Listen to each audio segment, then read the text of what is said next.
नमस्कार मंडळी, कशा आहात? मजेत ना? आजच्या एका नवीन व्हिडिओमध्ये मी सुजित तुमचं मनपूर्वक स्वागत करतो आहे. मंडळी, आजचा व्हिडिओचा टायटल पाहिला असेल तर मंडळी, आता मार्च महिना चालू आहे. तर आता मार्च ते मे महिना या 3 महिन्यांमध्ये मंडळी आता काजू बियांचा सीझन चालू असतो. आणि आज मी आता एकटा आमच्या जागेमध्ये आलो आहे काजू बिया काढायला. आज सुट्टीचा दिवस आहे, तर बघूया आज काजू बिया किती मिळतात.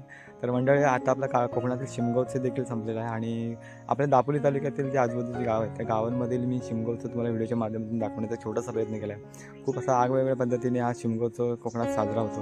आता शिमगोत्सव संपल्याच्या नंतर आता चैत्र महिन्यातील आता यात्रोत्सव देखील चालू होईल. त्याच्या देखील आपल्या चॅनलवरती व्हिडिओ येतीलच. तर आता बघूया मंडळी, आता मी आज बिया काढायला आलो. तर बघूया बिया किती मिळत आहे. तर व्हिडिओ कुठे स्किप करू नका, व्हिडिओ शेवटपर्यंत पहा. आणि चॅनल का नवीन असेल चॅनल आपल्याला सबस्क्राईब करा. तर आता मंडळी, व्हिडिओला सुरुवात करूया. चला, हे बघा इकडे बघताय, पाण्याची बॉटल, कोयती आणि पिशवी. हे बघा, काजूंच्या बिया काढायला सुरुवात करतोय. हे बघा, बिया पडल्या आहेत खालती. हे बघा, बिया पडल्या आहेत, काही वरती झाडांवरती आहेत, ते काढतो. तर आता काढण्यासाठी गरकू लागणार आहे. गरकू म्हणजे काठी असते, तिला चूक वगैरे बांधतो आम्ही, दाखवतो तुम्हाला व्हिडिओच्या माध्यमातून. हे बघा,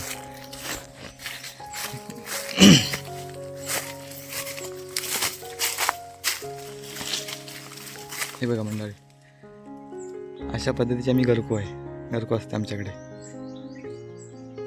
हे बघा, 5 ते 6 फुटाची काठी आहे. त्याच्याने आता म्हणजे त्या काठीने आता उंच झाडावरती म्हणजे बिया चढायची गरज नाही. खालून त्या काठीने बिया ओढणार, पटापट काढणार. चला, हा बघताय मंडळी, हा छोटा काजू आहे. हाताने पण बिया काढू शकतो. झाल्यात थोड्याफार, इकडे देखील आहेत. चला, पटापट बिया काढून घेतो, आता ऊन पण जास्त होते. तर मंडळी, बिया काढायची टेक्निक बघताय, गरकून. हे बघा,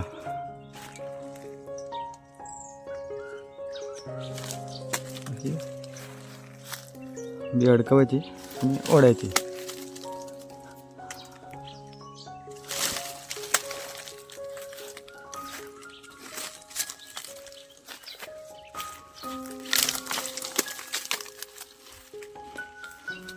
वेळ लागतो भरपूर एक एक ओढायला. मी जास्त सुक्याच काढतोय.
मंडळी, इकडे बघताय, बघा आमच्या जागेमध्ये केशरचा आंबा आणि आंब्यावरती आंबे बघा लागलेले आहेत. भरपूर आंबे लागलेत. आता यातले किती राहतील ते बघायला लागतील, कारण काय माहिती आहे, हे वानर आहेत ना, आंबे सर्व लुटून टाकतात, ते कच्चे पाडून टाकतात. मंडळी, ज्या काजूंवरच्या बिया होत्या ना, त्या बिया काढून झालेल्या आहेत आणि एकदम जमवल्यात बिया आणि एक सर्व काजून खालच्या आणि एका ठिकाणी ओकल्यात. आता त्यांची बोंडं मोडायचे आहेत, म्हणजे बोंडं फुटायचे आहेत आणि मग बिया वेगळ्या करायच्यात. हे बघा, एवढ्या जमवल्यात बिया. हे बघा, सर्व सुक्या बियाच जमवल्यात आणि ओल्या बिया जास्त काही पडल्या नाहीत. त्या एका दुसऱ्या आहेत बिया, त्या घेणार आहेत आणि सुक्या बिया त्या आता सर्व घरी नेणार आहे आणि बोंडं अशी ठेवणार आहे. कारण मग ते डुकरं वगैरे येतात ना रानातली, मग खातात ते डुकरं वगैरे बोंडं असते काजूची. तर आता बघा, बोंडं फुटायला बसतो इथे. तर थोडं आता टाईमलेस लावतो, म्हणजे पटापट बिया कुठून होतील. तर व्हिडिओच्या माध्यमातून पुढे दिसेलच.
तर मंडळी, बियांची बोंडे कुठून झालेली आहे तिकडे बघताय. आणि बघा, पिशवीमध्ये बिया 3-4 किलो बिया मिळाल्या असेल सुक्या. 2 तास काढत होतो बिया काजूच्या. आता ऊन देखील भरपूर झालेलं आहे. आता जवळजवळ 11 वाजून गेलेले आहेत सकाळचे. मंडळी, इकडे बघताय, आंब्याला इकडे आंबे झालेत ना भरपूर, केशरचे आंबे. तर आता इकडे वरती कोण चढू नये म्हणजे कर्दीचे काटे लावलेत आणि इकडे 2 आंबे चटणीसाठी घेतलेत आहेत. चला तर मग मंडळी, व्हिडिओ देखील इथेच थांबवतो आहे. आय होप तुम्हाला आजचा व्हिडिओ आवडला असेल. मी आलो होतो आमच्या जागेमध्ये, आज सुट्टीचा दिवस, तर आलो होतो काजू बिया काढण्यासाठी. तर 2 ते 3 किलो असे सुक्या बिया मिळाल्या. सकाळी 9 वाजता आलो होतो, आता वाजले जवळजवळ 11:15. तर आता ऊन देखील जास्त झालं आहे. तर व्हिडिओ देखील थांबवते. आय होप मला आजचा व्हिडिओ आवडला व्हिडिओ लाईक करा, शेअर करा. व्हिडिओ कसे होते कमेंट बॉक्समध्ये नक्की कळवा आणि चॅनलवर का नवीन असलं चॅनल आपलं सबस्क्राईब करा. तर आता मग भेटूया पुन्हा एकदा अशाच एका नवीन व्हिडिओमध्ये. तोपर्यंत स्वतःची काळजी घ्या. Bye bye.